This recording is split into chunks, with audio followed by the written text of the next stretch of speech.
I still remember the night they threw me out. No suitcase. No money. Just a backpack stuffed with crumpled sketches and the clothes on my back. My father's voice still rings in my ears, "If you walk out that door, don't ever come back." The door slammed behind me.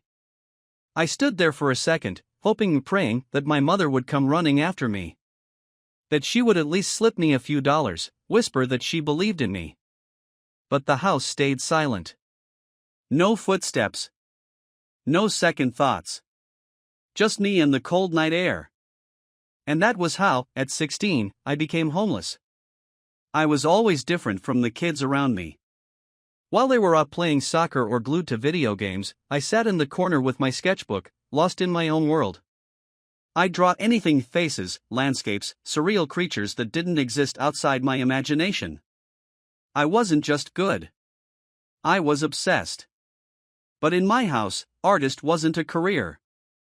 It was a joke. My father worked construction, his hands rough from years of labor.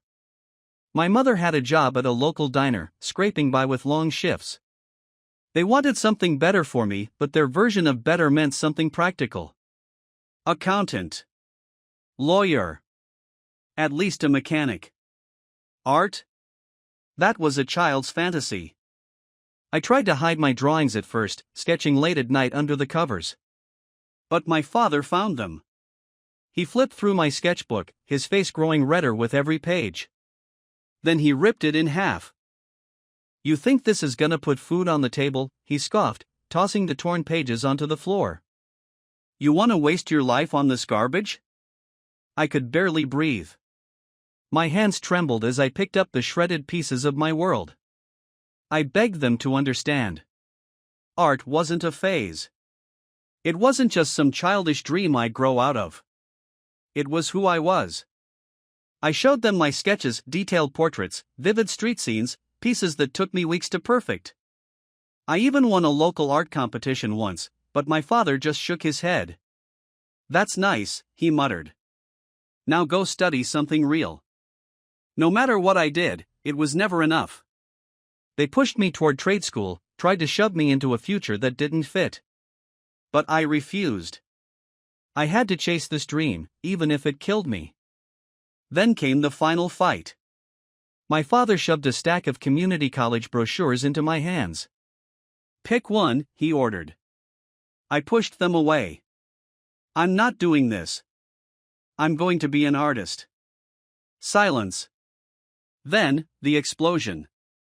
"Then get the hell out," he roared. "If you think you're too good for an honest job, then go prove it. But don't come crawling back when you fail." I turned to my mother. Her lips trembled, but she said nothing. Not one word. So, I left. The first night, I slept in an old bus shelter, using my backpack as a pillow. I had no plan, no money, no safety net. The hunger set in fast. The cold bit into my bones. But worse than all of that was the loneliness. I was just a kid. Alone. But I wasn't going to give up. I had my sketchbook. I had my hands. And I had something to prove. The second night was worse. Hunger gnawed at my stomach like a living thing, twisting and growling, reminding me with every second that I had no idea where my next meal was coming from. I spent the day wandering the streets, hoping to find something, anything, that might lead to a few bucks. A sign in a cafe window caught my eye: "Help wanted, dishwasher." I stepped inside, hands shaking, hoping they wouldn't ask too many questions. The manager barely looked at me. "You 18? I hesitated. Yeah." His eyes swept over my too thin frame, the oversized jacket I'd taken from a thrift bin. He didn't believe me. "Come back when you got ID," he said, already turning away. I wanted to scream. By the third night, I understood desperation in a way I never had before. I dug through a trash bin behind a fast food place, my pride already so shattered it barely hurt anymore. A half-eaten burger sat on top of a pile of crumpled wrappers. I grabbed it, ignoring the fact that it was cold and smelled faintly of old grease. The first bite nearly made me cry. This wasn't how my life was supposed to go. I had dreams. I had talent. But dreams didn't fill your stomach, and talent didn't keep you warm when you were sleeping on a park bench. I sketched during the day, drawing people who walked past me, the towering buildings, the pigeons that gathered near my feet. It kept my mind off the hunger.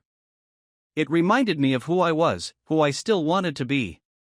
But paper didn't last forever, and soon, I was left with nothing but the tiny notebook I kept in my jacket pocket. One afternoon, I sat near a subway entrance, sketching the city skyline from memory, when a man in a suit stopped in front of me. "That's really good," he said, nodding toward my drawing. I barely looked up. "Thanks. You sell those?" I paused. I'd never thought of it that way. Art had always been something I did because I had to, because it was part of me. But now. Yeah, I lied. $5. The man pulled out a 20. "Keep the change." I stared at the bill, barely able to process what just happened. $20. That was food. That was a real meal. That was hope. I didn't even say thank you before he walked away. I was too busy sprinting to the nearest corner store, grabbing whatever I could carry. That was the best meal I'd had in days. The next morning, I took my last few pages and started sketching anything I could think of: portraits, street scenes, even quick doodles of dogs as they passed by. Then, I spread them out on the sidewalk, a makeshift display. People stopped. Some of them only glanced, but others, they paid. $1 here. 5 there. A woman in a bright red coat gave me a 10 just for drawing her kid's face. It wasn't much, but it was something. Weeks passed. Then months. I learned which subway stations had the best foot traffic. I learned how to make a single sketchbook last for weeks, how to live off dollar menu burgers and coffee refills. Some nights, I still had to sleep outside, but other times, I made enough to get a bed in a shelter. Then one day, everything changed. I was sitting on the sidewalk, sketching a street musician, when someone stopped in front of me. "You did these?" I looked up. A woman in a sleek black coat, her dark hair pulled into a bun. She didn't look like the usual tourists who threw me a few bucks out of pity. "Yeah," I said cautiously. She crouched down, flipping through my work. She lingered on a portrait I'd done of an old man, the lines in his face telling a whole story on their own. "You ever thought about selling in a gallery?" she asked. I blinked. A gallery? That was something real artists did. Not kids who sold sketches on the sidewalk. She handed me a card. "Come by this address tomorrow. Bring your best work." I took the card with numb fingers. It was a gallery. A real gallery. For the first time in a long time, I felt something I hadn't dared to in months. Hope. I barely slept that night. The woman's business card burned a hole in my pocket, the name of the gallery printed in clean, expensive lettering. It didn't feel real. People like me didn't get opportunities like this. I was the kid who sketched on street corners, who lived off whatever scraps I could get. But maybe this was it. Morning came, and I had one problem: I had almost nothing to bring. My sketchbook was battered, pages smudged and crumpled. Most of my work had been sold off for a few bucks each. A gallery wouldn't want the cheap street sketches I made just to survive. I needed something real. I spent the entire morning drawing, pouring everything I had into a single piece. My hands were stiff from the cold, my stomach empty because I hadn't eaten since the day before. But I ignored all of it. I drew a face. Not just any face, my father's. His deep-set eyes, the hard lines in his jaw, the anger that always seemed to lurk beneath his skin. But this time, I wasn't sketching him as he was. I was drawing him as he had been the night he kicked me out. Angry. Cold. Distant. I didn't stop until my fingers were aching, until the pencil had been worn down to a stub. And when I was done, I looked at the image and felt something break inside me. This was it. This was my truth. I tucked it under my arm and made my way to the gallery. The woman, her name was Elena, was waiting for me. She barely looked at me before gesturing for me to follow her inside. The gallery was sleek, modern, filled with pieces that belonged to real artists. People who had gone to art school. People who had never spent a night sleeping on a park bench. I felt like an imposter just standing there. "Let's see what you've got," Elena said. I unrolled my sketch carefully, suddenly afraid to show it. What if she laughed? What if she realized she'd made a mistake even talking to me? She didn't laugh. She stared at it for a long time, her face unreadable. Then she turned to me. "This," she said. "This is powerful." I swallowed hard. "It's personal." "It should be," she said. "That's what makes it good." For the first time in my life, someone wasn't telling me to stop drawing. They weren't telling me to do something practical, to give up on my dream. She saw me. Elena didn't just take the sketch, she framed it. She put it on the gallery wall, right next to pieces from artists who probably had years of training. I wasn't like them. I had no credentials, no degree. I was just a kid who had been thrown away. But somehow, that peace in my pain, my truth, spoke louder than any fancy painting in that room. The gallery owner himself came out to see it. He studied the sketch, then looked at me. "How much?" he asked. I didn't know what to say. I had never priced my work beyond $20 on the sidewalk. I hesitated, about to say something stupid like "I don't know, 50, when Elena spoke for me. 5,000. I nearly choked.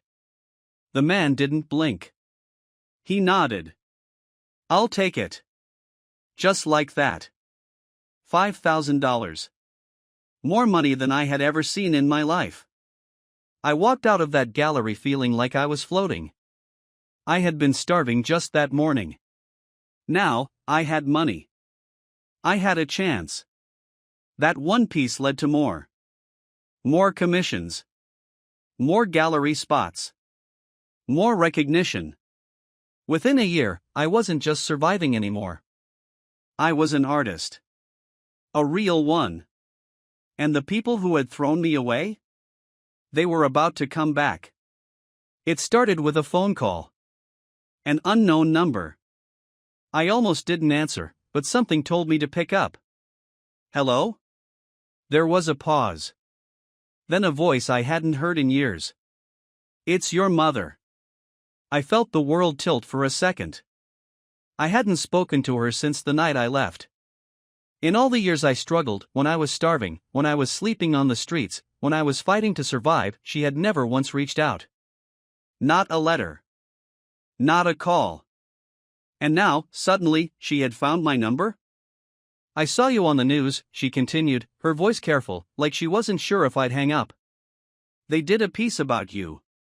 About your art. You're doing well." That was an understatement.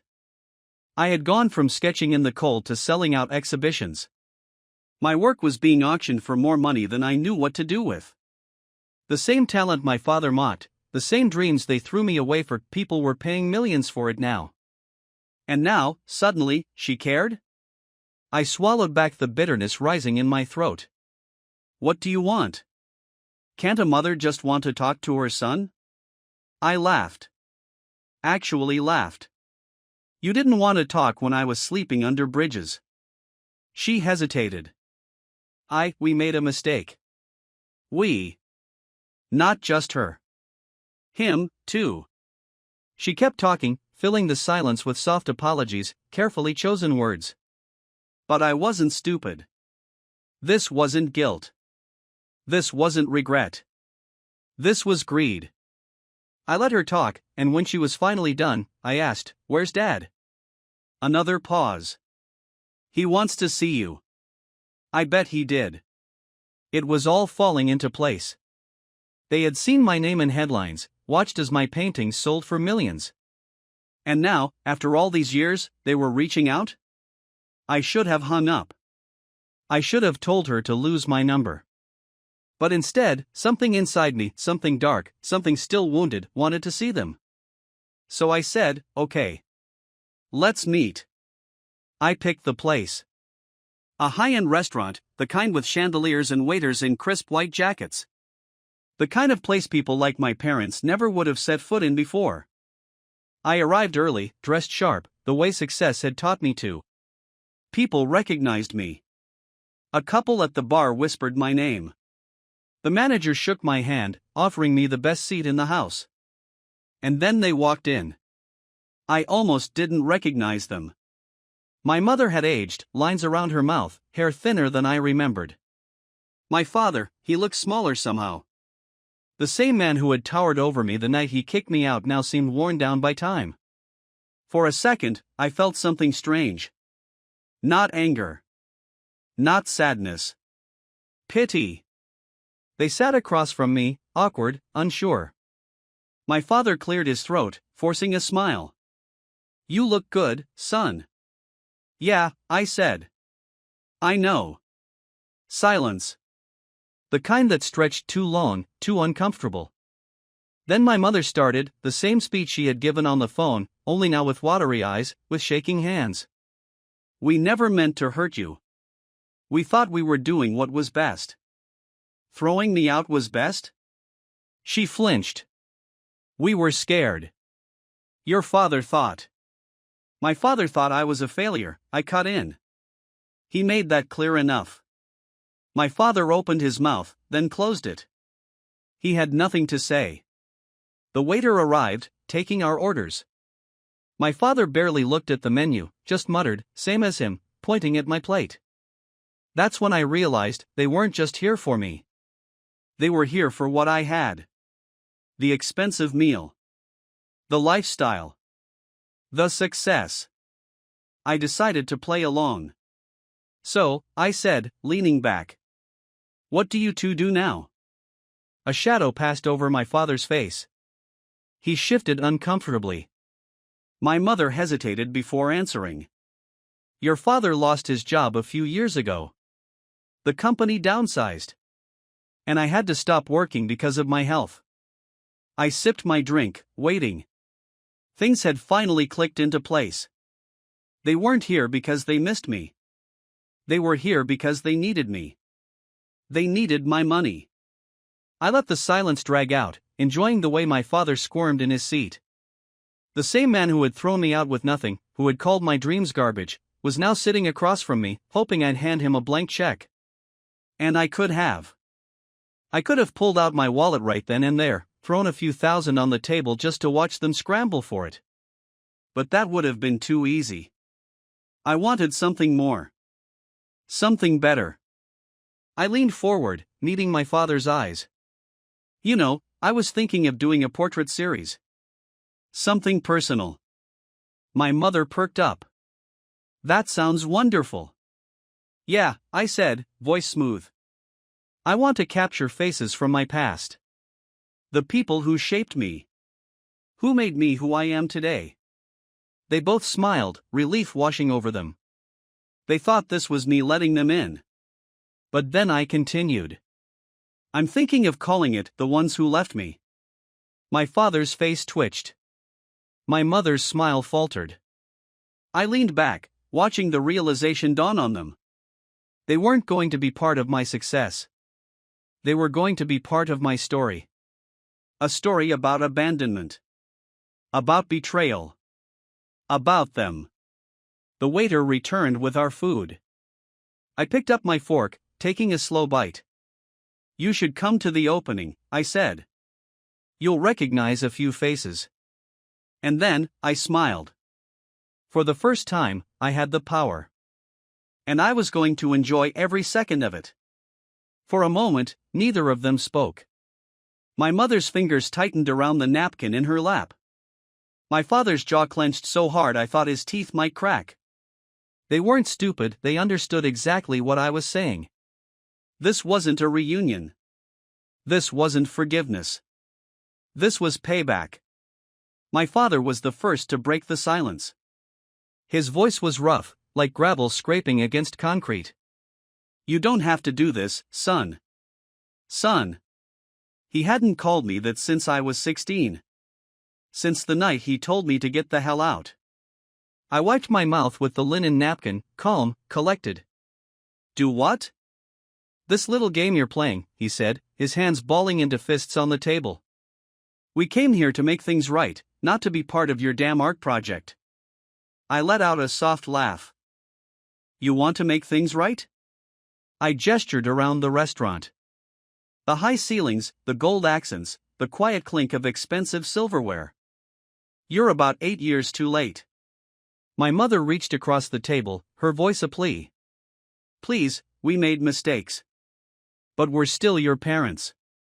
I studied her hand, wrinkled, smaller than I remembered.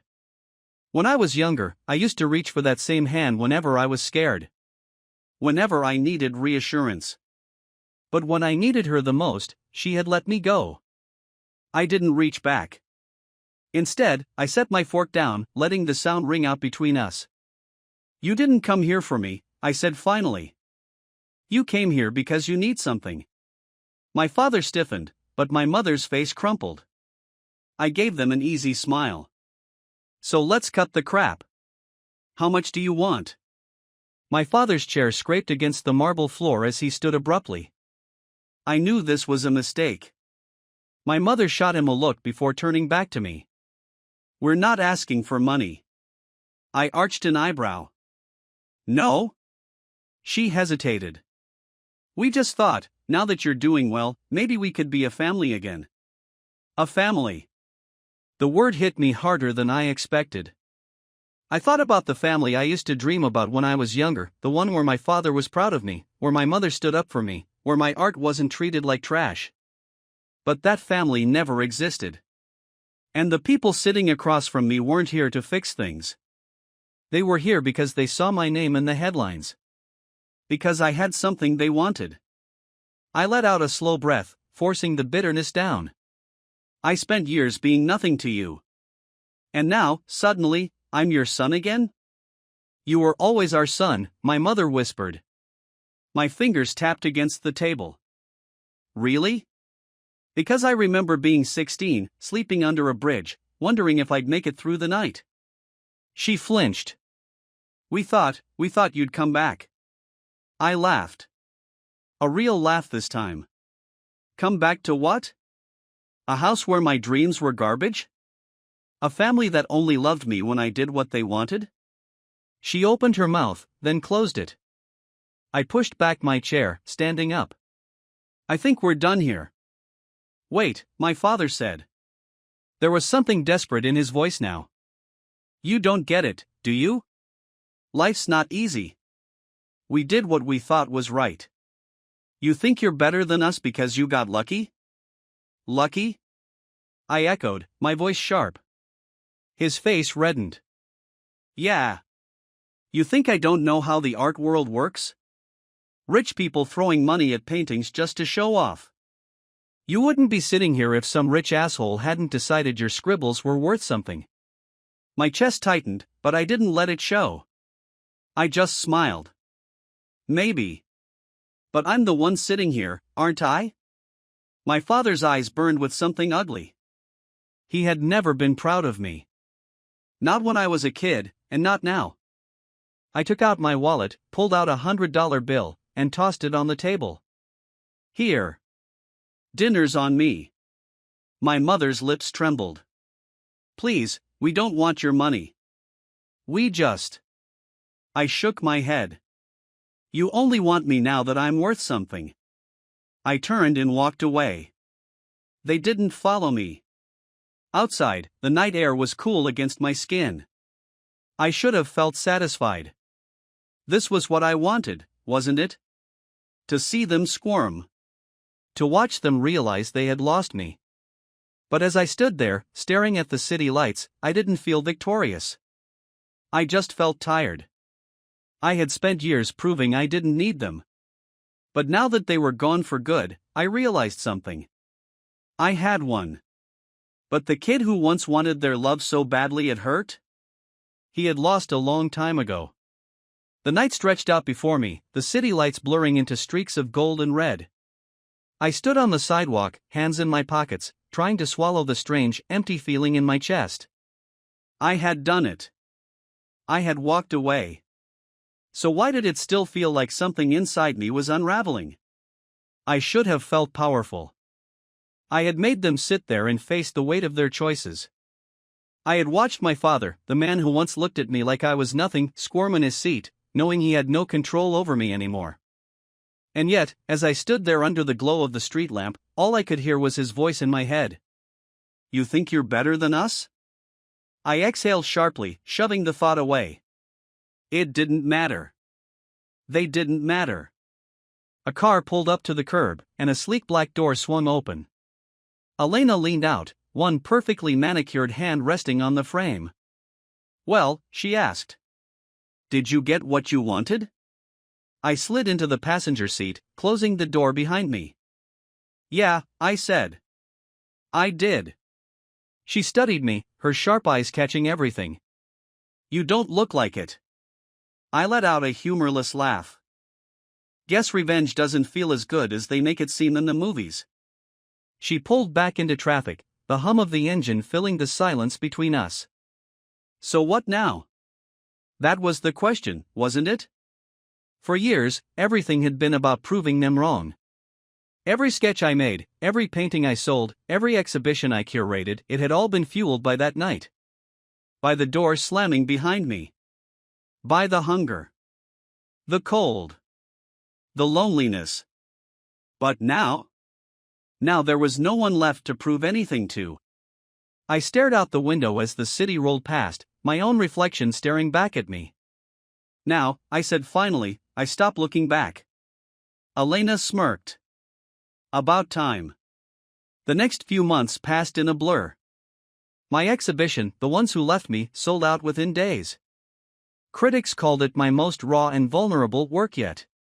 Collectors fought over pieces, their hands shaking as they threw down numbers that didn't even feel real to me anymore. And my parents? They disappeared. I hadn't expected anything less. My father was too proud to chase me after that dinner. And my mother, well, maybe she really had wanted to fix things. Maybe, in another life, we could have. But I wasn't that 16-year-old kid anymore, standing on their doorstep, waiting for someone to tell him he mattered. I had built a life without them. And for the first time, I was going to live it, not for revenge. Not for validation. But for me. One evening, I found myself in my studio, staring at a blank canvas. For the first time in a long time, I wasn't painting my past. I wasn't recreating my pain, my anger, my loss. I picked up my brush and made the first stroke. Something new. Something mine. And just like that, I let them go. Years passed. My name became bigger than I ever imagined. My paintings weren't just selling, they were legendary now, held in galleries, private collections, even museums. Critics called me a once-in-a-generation artist. People flew across the world just to see my work. I had everything. Money. Recognition. Influence. And yet, every so often, late at night, when the world was quiet, I'd find myself staring at the ceiling, thinking about them. My parents. Not with anger. Not with sadness. Just wondering. Where were they now? Were they still together? Did my father ever find work again? Was my mother's health still failing? I never reached out. But one day, they did. It was a letter. No return address, just a plain white envelope with my name scrawled across it. For a long time, I didn't open it. I left it on my desk, untouched, as if ignoring it would make it disappear. But late one night, with nothing but the hum of the city outside my window, I finally picked it up and tore it open. The handwriting was familiar. My mother's. "We saw your latest piece in the paper. It's beautiful." I knew it would be. I blinked. This wasn't what I had expected. "I don't know if you'll ever read this. And I don't expect anything. I just wanted to say that I'm proud of you. I always was. Even when I didn't show it." My throat tightened. "I hope you're happy. That's all that matters. Take care of yourself." There was no plea for money. No attempt to reconnect. Just, goodbye. For the first time in years, I felt something shift inside me. I sat there for a long time, staring at the letter. Then, without a word, I folded it carefully, placed it in a drawer, and went back to painting. Because that's what I did. That's what I would always do. And for the first time, I wasn't painting for them. I was painting for me. And that was enough.